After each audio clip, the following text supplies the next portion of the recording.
Apa ciri-ciri mereka yang darahnya sudah mulai rusak, pembuluh darahnya sudah mulai tersumbat?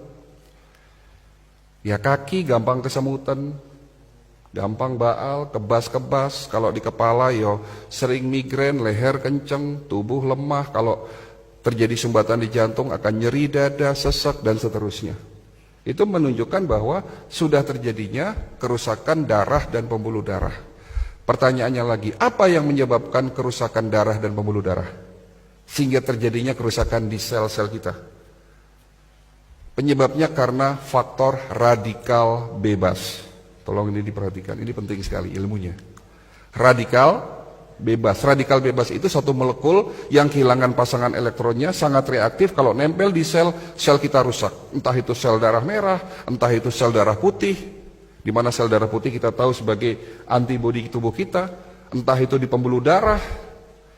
Kalau terjadinya kerusakan di pembuluh darah, ya, akan terjadi peradangan. Ini bahaya sekali. Kalau terjadinya peradangan atau inflamasi terjadi di pembuluh darah kita. Ini yang menyebabkan pembuluh darah kita menjadi rusak.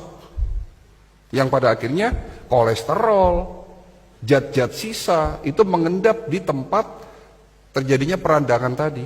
Sehingga terjadi yang namanya plak atau sumbatan pembuluh darah. Nah, radikal bebas itu terbentuk akibat proses oksidasi. Tolong perhatikan lagi. Oksidasi ini apa? Oksidasi itu contohnya kalau di luar sana besi berkarat. Berarti tubuh kita bisa karatan, ya.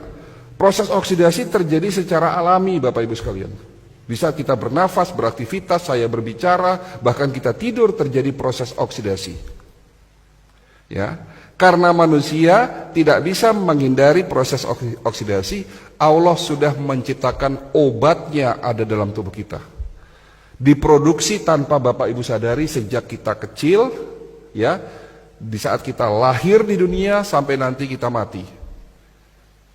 Ada obat dari segala macam obat, rajanya obat sebagai benteng pertahanan pertama yang dapat menetralisir terjadinya oksidasi. Kalau tidak ada obat ini, 5 menit tubuh kita rusak, Pak.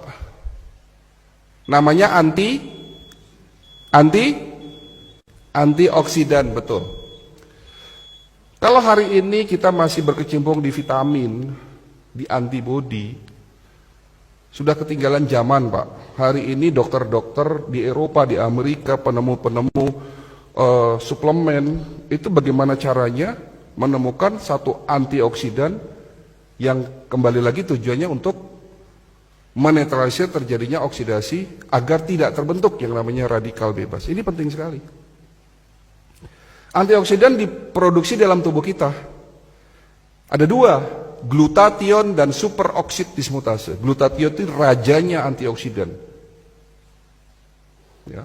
Dan SOD, panglimanya. Ada raja yang memimpin negara, ada panglimanya. Atau perdana menteri lah.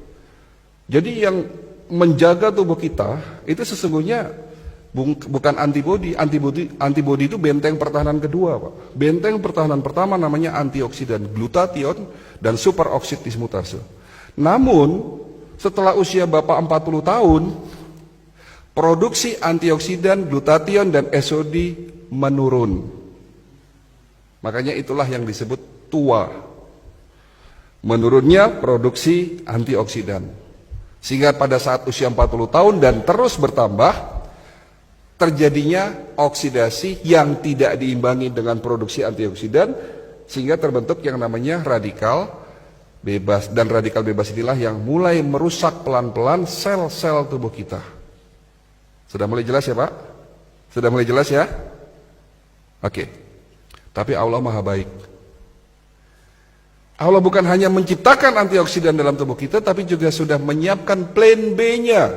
Menciptakan antioksidan ada di sekitar kita sebagai obat, sebagai penawar. Ada di mana? Ada di buah dan tanaman herbal.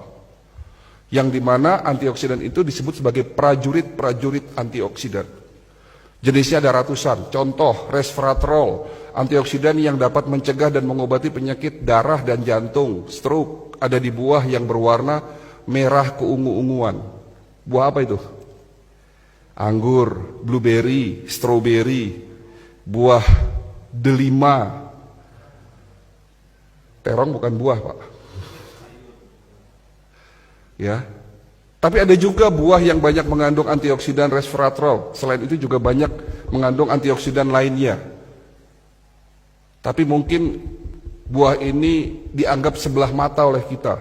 Padahal ini rajanya buah yang ada di Indonesia. Mungkin kalau delima susah, blueberry susah. Tapi buah ini ada di Indonesia. Namanya buah jamblang. Oke, jamblang bagus. Tapi ada yang lebih baik dari jamblang. Apa?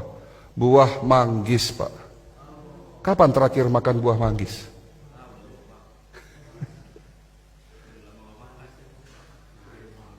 Antioksidan namanya lycopene. Dapat mencegah penyakit prostat. Bapak-bapak yang sudah mulai susah kencing nih. Kencingnya tidak tuntas, netes lama. Kemungkinan sakitnya prostat. Dapat dicegah, diobati oleh lycopene. Ada di mana? Buah tomat dan semangka.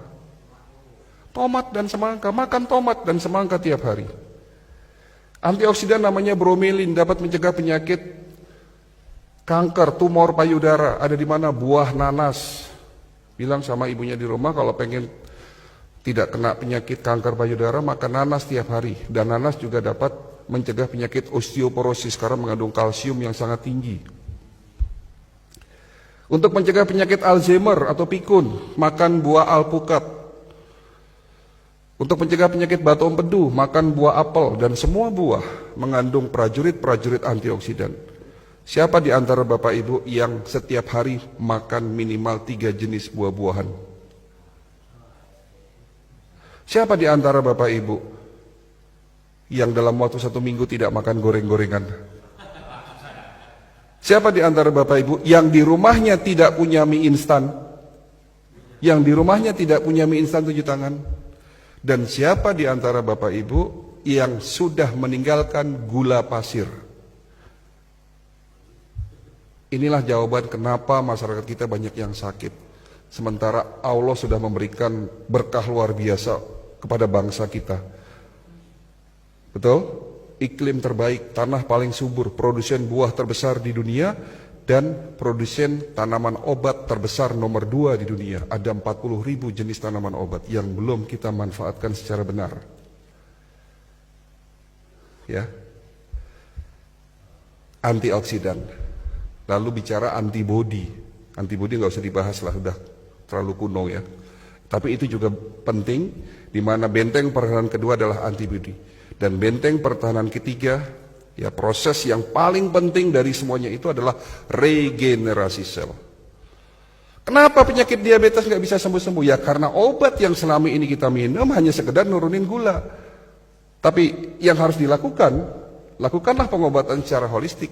Dibersihkan tubuh kita dari radikal bebas, dinetralisir proses oksidasinya, tentunya dengan herbal golongan fitofarmaka yang mengandung senyawa aktif antioksidan, ya. Lalu dikuatkan imunitasnya dan diberikan herbal atau suplemen yang memiliki fungsi regenerasi sel. Itulah holistic integrated medicine.